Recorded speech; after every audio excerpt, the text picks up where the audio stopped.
Schenck was arguing against the military draft on the grounds that it violated the 13th Amendment's restriction on involuntary servitude. He never said how that was like crying fire. Sounds to me like it was a fire. Indeed, the biggest violation of civil liberties was the military draft, which was upheld by the Supreme Court in Arver v. United States.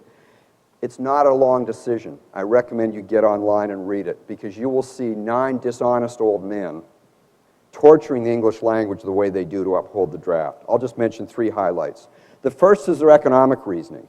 Mr. Chief Justice White stated, "As the mind cannot conceive an army without the men to compose it, on the face of the Constitution, the objection that it does not give power to provide for such men would seem to be too frivolous for further notice." But no one was objecting to the U.S. government's hiring people for the military. The objection was to coercing them. Article 1, Section 8 of the Constitution, the section that gives the Congress the power to raise and support armies, also gives Congress the power to coin money. But that doesn't give Congress the power to force producers of zinc, copper, nickel, and silver to cough it up. The second striking thing about their justification is their listing of all the countries in the world that had conscription, as if this was enough to justify the United States having conscription. Among the countries listed, ironically, were Germany and Austro-Hungary. This leads to 2 questions. First, what I call the best question your mother ever asked question. If other kids want to jump off the cliff, does that mean you should? And second, did the Supreme Court understand how special the United States was? Did they understand that one of the whole points was to restrict what the government could do to people and not to track the old world? And the third striking thing was the Supreme Court's opinion did not address the key issue, and in fact did not get into involuntary servitude until the exact last sentence. And here's what they said, I won't quote it all.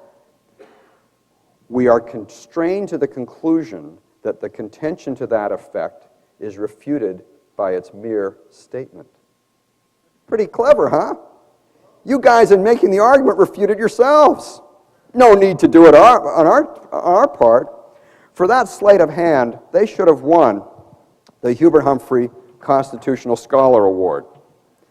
I want to read to you from my book, The Joy of Freedom, An Economist's Odyssey. I had the chance to argue with Hubert Humphrey when I was 18, and he came to the University of Winnipeg, where I was an undergrad, and gave a speech. This was the year after he lost the presidential election to Nixon. And a friend of mine, my mentor, Clancy Smith, asked him a question about the draft that he kind of dodged, so I went up at the end of the talk to try to hammer him. So here's what happened. Henderson, do you believe in the U.S. Constitution? Humphrey, yes. Henderson, do you believe in the 13th Amendment to the Constitution, which forbids involuntary servitude? Humphrey, yes. Henderson, then how do you reconcile your belief in the 13th Amendment with your belief in the draft? Humphrey, they are reconciled.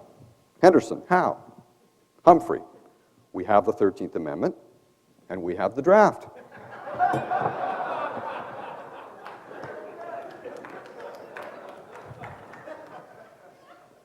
And just as World War I led to an expansion of government, so did World War II. I'm not going to get through all the examples I have here. I just want to mention a couple. One of them is the government wanted to tax way more people, so they turned the class tax into the mass tax. One little problem.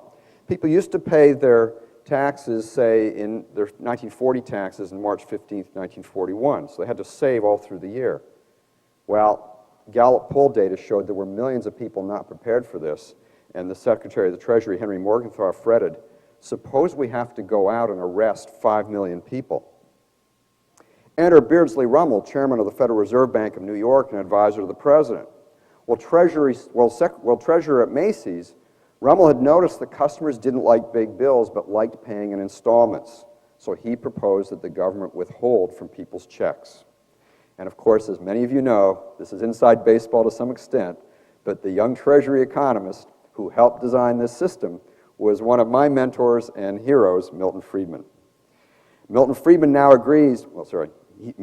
agreed that withholding set the stage for today's big government. In Two Lucky People, his memoir, he candidly states that he was helping to develop machinery that would make possible a government that I would come to criticize severely as too large, too intrusive, too destructive of freedom, And Rose said she never forgave him for that.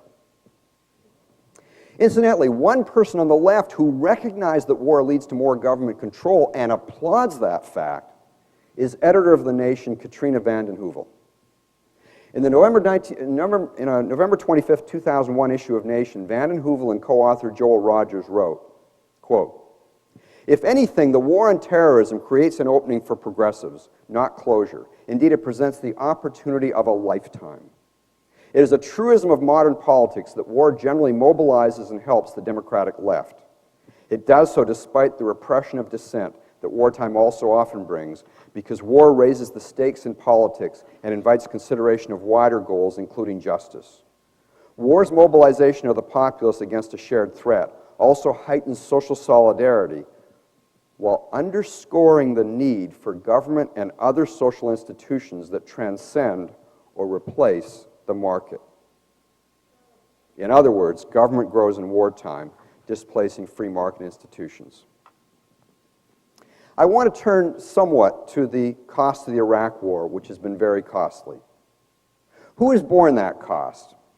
Obviously, those who've borne the biggest cost are those who've died. Over 4,000 Americans in uniform, and depending on the source, somewhere between 100,000 and 1 million Iraqis.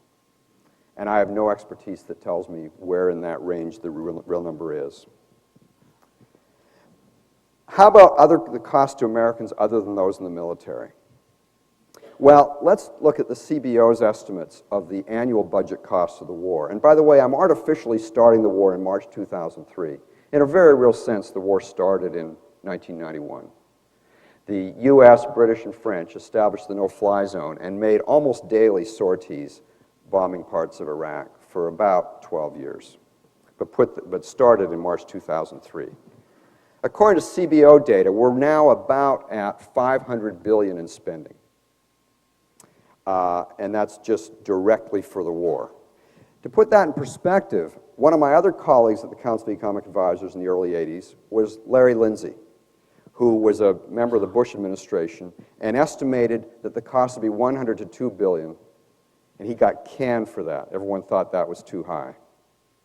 Harvard economist Linda Bilmes and Columbia University economist Joe Stiglitz have pointed out in their book, The $3 Trillion War, that that's a substantial underestimate for two reasons. It leaves out the incredible degradation of military equipment that will be replaced, and it also leaves out the huge cost to roughly 30,000 people so far who are coming back with major wounds, major injuries, and will have a lot of money spent on them the whole rest of their lives, and their lives will be long. Now, $500 billion is an abstraction, so let's put it in individual or family terms. There are approximately 300 million individuals in the United States, about 120 million families. So if we take the cost per average person, it would be $1,700 so far, and the average per family about $4,000. But averages are always misleading. To take one example, in 1996, the average income of Stanford economics majors who dropped out that year after their sophomore year was extremely high. And the main reason for that high average was one person, a man named Tiger Woods. So let's go beyond averages here. Who actually pays for federal government spending? And this might surprise you, but it really shouldn't if you've looked at some of the data on this.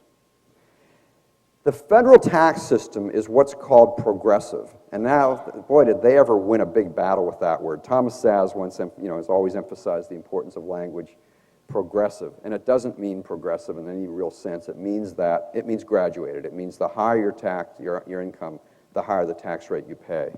And not just the income tax, but other aspects of it too. So people who've looked at the whole tax system have concluded that's progressive. The bottom quintile pays 4.8% of their income in federal taxes of all sorts. The top quintile, the top quintile pays 25%. Moreover, the top quintile share of all taxes paid is over 60%. So assuming that spending in the Iraq War was paid for with taxes, the bottom quintile paid 1% of that, or $5 billion, which works out to about $200 apiece.